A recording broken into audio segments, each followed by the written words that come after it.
Sebastian. Okay. And thanks everyone for having me.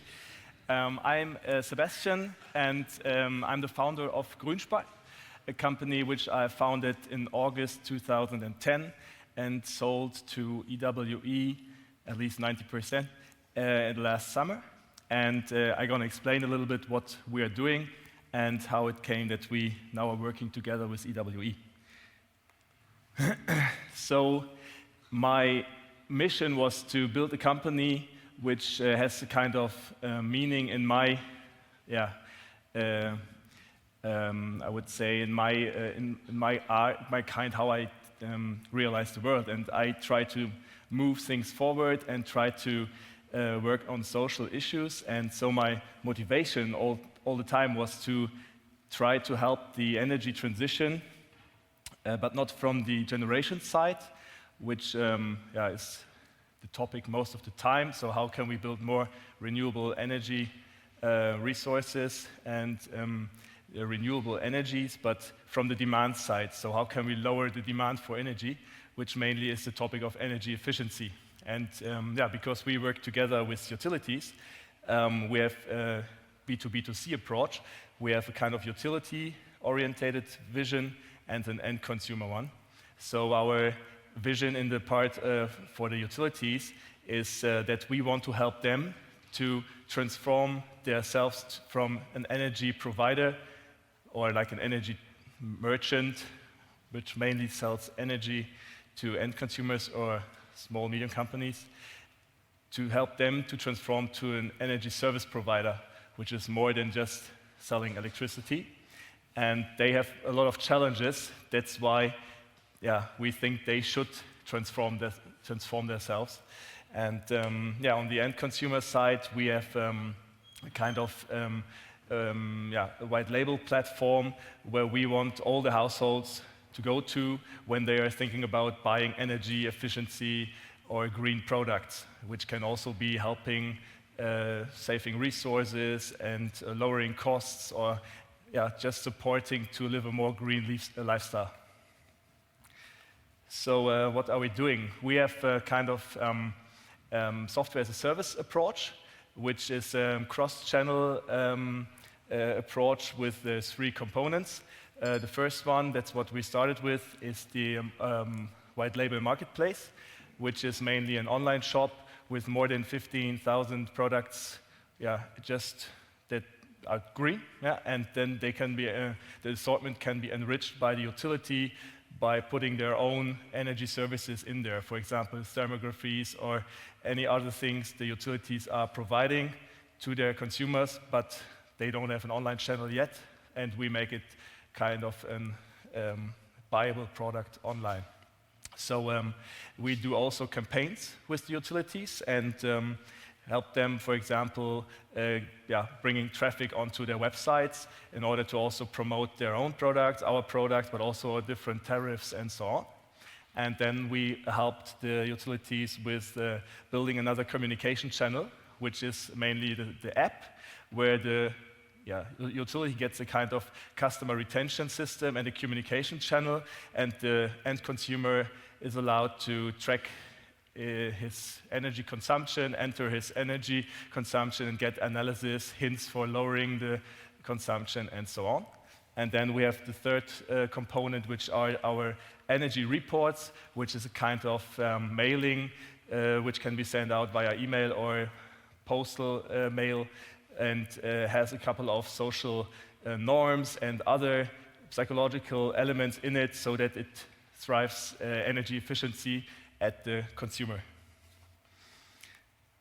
So how are we working together with the utilities? It's that we get the utility customer data, and the utilities, they want to do it because they have problems with retaining their customer base. That's their biggest asset from the history. They have a lot of electricity customers, but now the competition is growing and people are churning. So they say us, come on, maybe you can do some magic with our data and help us to retain the customers and to maybe also guess who may be churning in the near future. And then we have several call to actions. On the one hand, we can try to bring the right product in the right context at the right time to the right customer. Or we have a call to action that we say we should bring the customer to the point that he downloads our app in order to build more retention and build a stronger communication channel with them. And then the customer is helped with saving energy or can buy the right product or the right service in order to lower his consumption or CO2 emissions.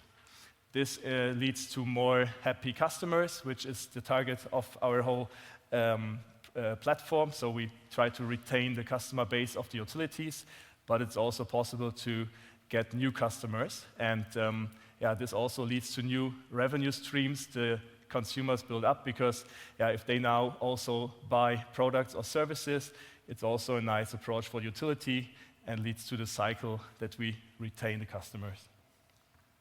So what we are doing at the moment is that we have 120 platforms in Austria and Germany for utilities.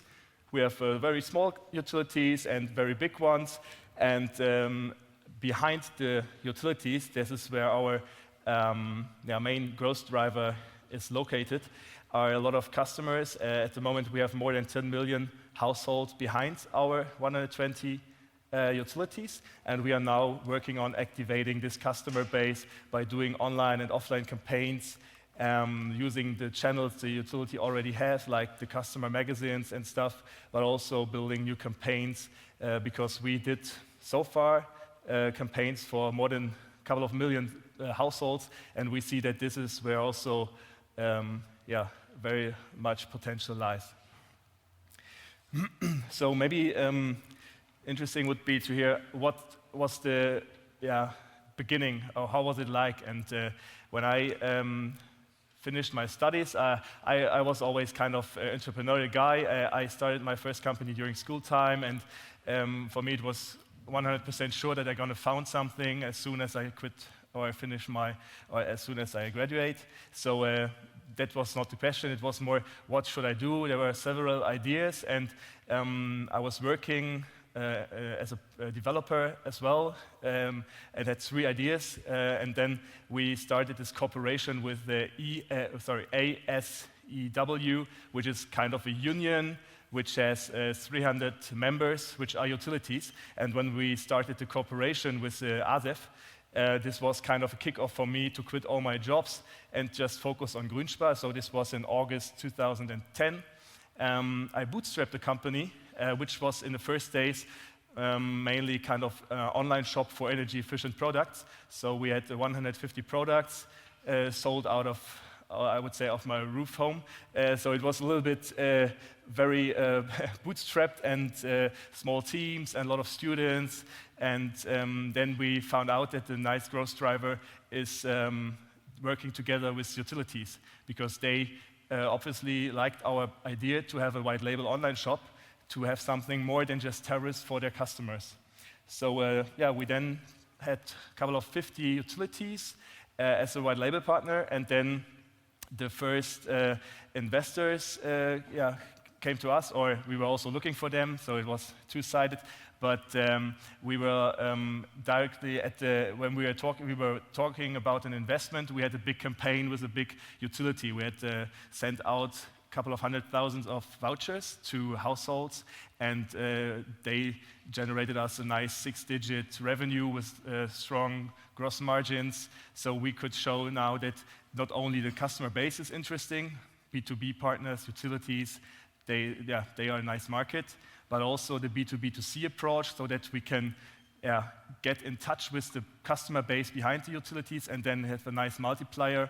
And this was kind of the starting point where the investors liked us. So we got the 1 million funding of Mountain Cleantech, and we doubled our team and got a new office, and was kind of very much growing, and we were extending the customer base to 100 utilities, and then did another Series B financing with Mountain Cleantech and KfW, and then we had more money for building more products. We introduced our energy reports, we introduced our app, and then it was time to decide what's about the financing Series C. And we had a couple of offers from European investors, but we were also talking to a lot of strategic partners, like most of the utilities you know from Germany, the bigger ones.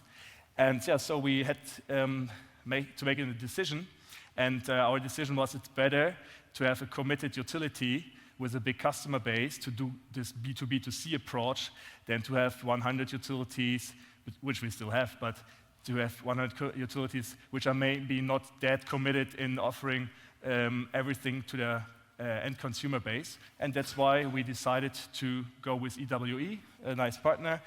We sold 90% of the shares to EWE. I have 10% left, and now I'm still the managing director and building new products, and I'm still on board.